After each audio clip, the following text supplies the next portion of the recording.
Good morning all. Well, it's the feeling a bit the morning after the night before. Our dear Queen was buried yesterday, and wasn't the wreath on her coffin the most beautiful thing? All fresh from the garden, proper, real, alive flowers. No floral foam, simple, biodegradable mechanics. It can all go on the compost heap straight away afterwards. Fantastic. If you'd like to know how to make a wreath like that, then I made a clip a couple of clips ago, so ping back. I think it's called the Queen Inspired Wreath or something like that. Today I'm making more funeral flowers, and I thought you might like to come along. This time I'm going to make a sheaf. So it's a flat sheaf to lay on a coffin. It's another way of making completely biodegradable flowers. Nothing that wouldn't rot down quickly on a compost heap. Very, very beautiful, light. So come along with me and I'll cut and create a lovely sheaf for a coffin. And if ever you're asked to make something similar, then perhaps this is another way of making lovely flowers for a tribute. Right, on we go. I'm going to start with some amaranthus. Look, you can see how I've been cutting it hard, but it's still coming back. Who am I to argue? I'm going to have some of these. Right, let's make a start. Now, if you're making a sheaf for a coffin, what you're looking for is some length. And so these amaranths are good and strong, and they're going to provide a backbone for what I'm going to make to lay on the coffin. The colours I've been asked for are rich jewel colours, so please don't at me for not using funereal colours. I really believe very strongly that funeral flowers should be anything but funereal. They are all about the story of life from start to finish. Anyway, there's a start, and we're going to have some colour. Very like the Queen. The crab apples have been astonishing this year, and imagine how lovely these will be laid flat in the arrangements. Heaven, heaven. I think it's very important with funeral flowers that you have interest. This is what people are looking at while the service is going on, and so I'm keeping an eye out for interesting extras. And this cornice, wild cornice, has lovely berries on it and is a really beautiful dark purple colour. So we're definitely having some of this. Whatever the flowers are that you're arranging, it's always worth checking the hedge. This wild cornice is just in a hedge, and it's not a flower bed, foliage, fancy, posh thing. It's just something that I've got in the hedge. So I'm going to cut it because it's lovely for a funeral. It's lovely for a wedding. It's lovely for a bouquet. Always check the hedge. And look at the berries on the spindle. This is really bog standard Euonymus europaea, which is the spindle tree. And at this time of year, it has wonderful berries. So we'll have some of those. Now, for the flowers for the wreath, sheaf, I've been specifically asked for pinks and purples. So who am I to argue? If it's good enough for the Queen, it's good enough for everybody. The Queen had oak for strength, and so will my client, or rather my client's family member. Right, there we have it. Penstemons, hydrangea, cornice wild and cornice variegated, oak, amaranthus, roses around here, bright pink roses, just like the Queen. I'm getting caught up on my arrangement. Roses, dahlias, spindle, little tiny bit there of aster, some cooling brachioglottis. All I have to do is cut some what are they called? Rosemary. And the rosemary can then it can all be put together and have a nice long drink before I make the arrangement this afternoon. So I've brought everything into the studio, made sure that the tips of everybody's feet are in water. Well, more than that, so that they can have a nice drink.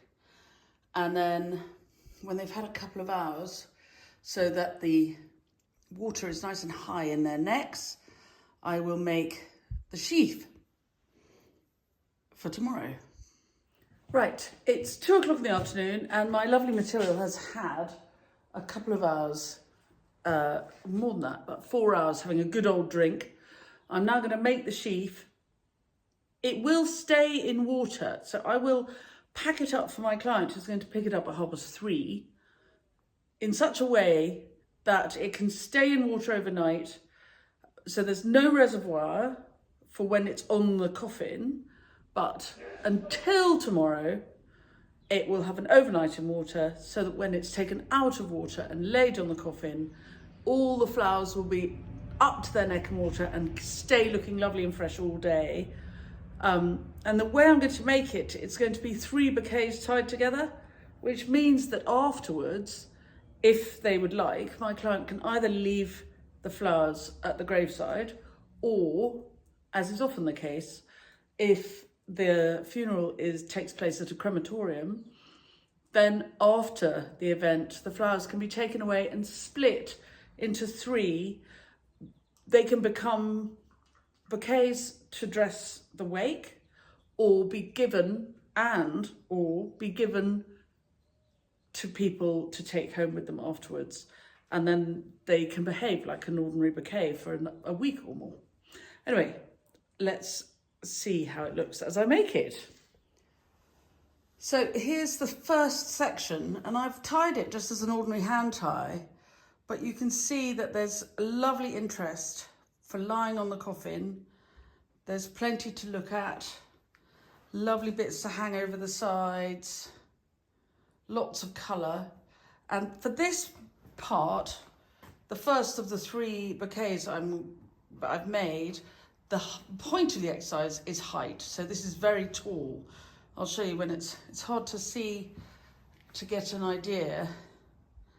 But look, there's my hand. So you can see it's really quite long. And while I make the other sections, I put this in water in a vase so that it can just keep having a little drink. And here is the second part, and I've given it the roses and a bit more colour at the front, because this is going to show on top when it's laid, added to the other material which is underneath. So I'll show you, see if this makes sense to you. Here's the original one I did with a broom handle in the way. Never go anywhere in my studio without a broom. And if I take the original one out,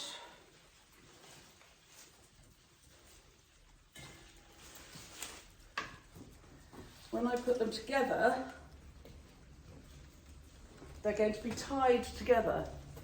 It's really hard to show you. Then you get this enormous mix, but that's only 2. I now need to make the 3rd part. And when they're all tied together, it'll make a beautiful, very, very beautiful thing to lay flat on the coffin. Look, very like the Queen with the pink roses. Anyway, oh, it's quite, physically, it's quite hard work.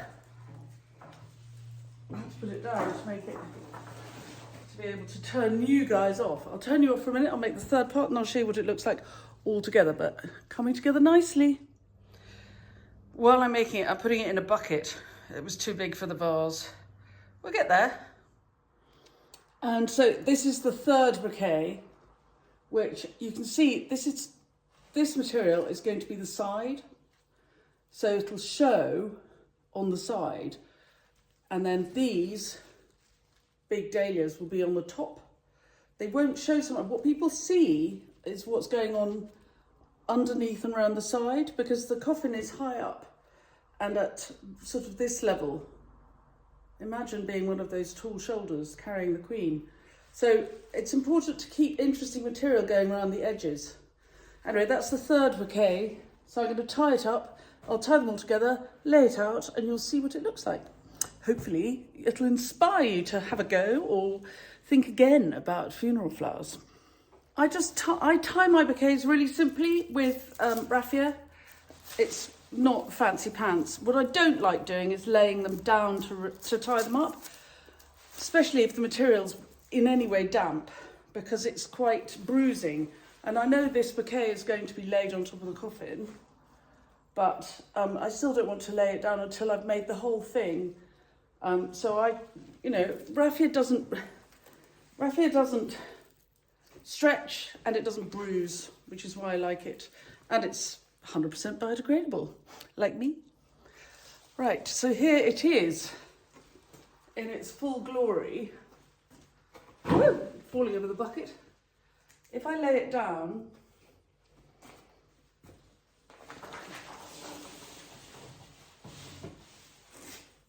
I will show it to you close up.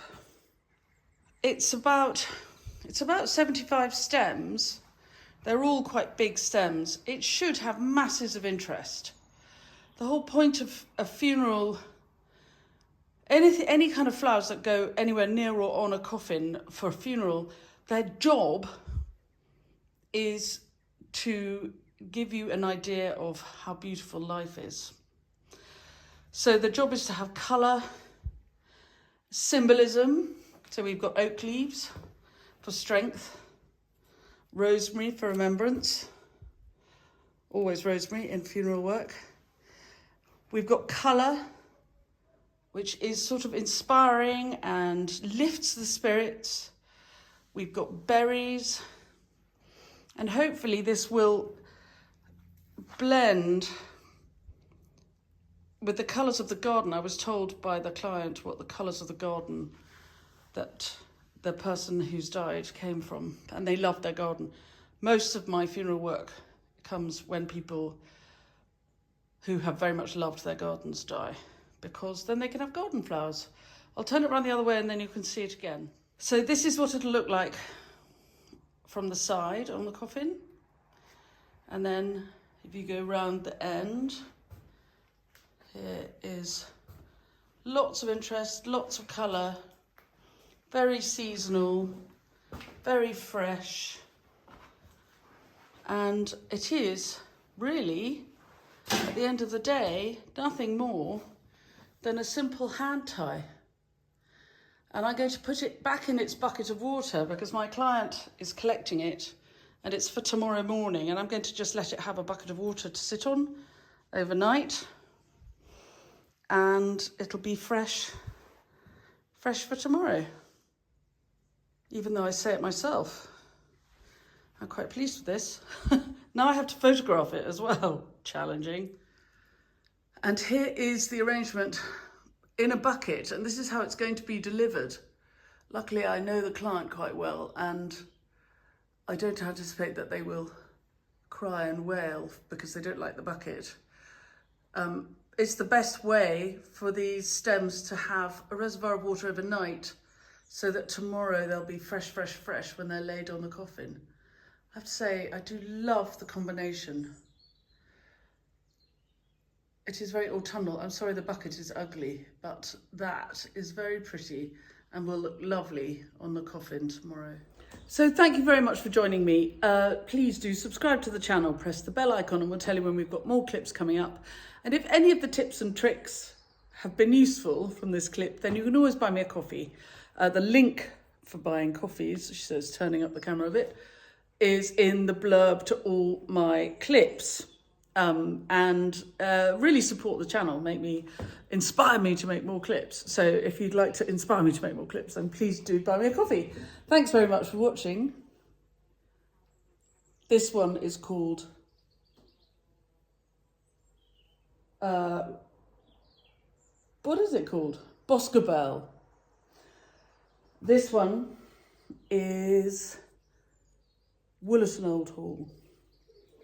This one, little pink person here, is Bonica, workhorse of the rosebed. Here, Blackjack, this beautiful dahlia. next door to not quite so dark Chat Noir. You're welcome. Have a lovely evening. I'll see you soon.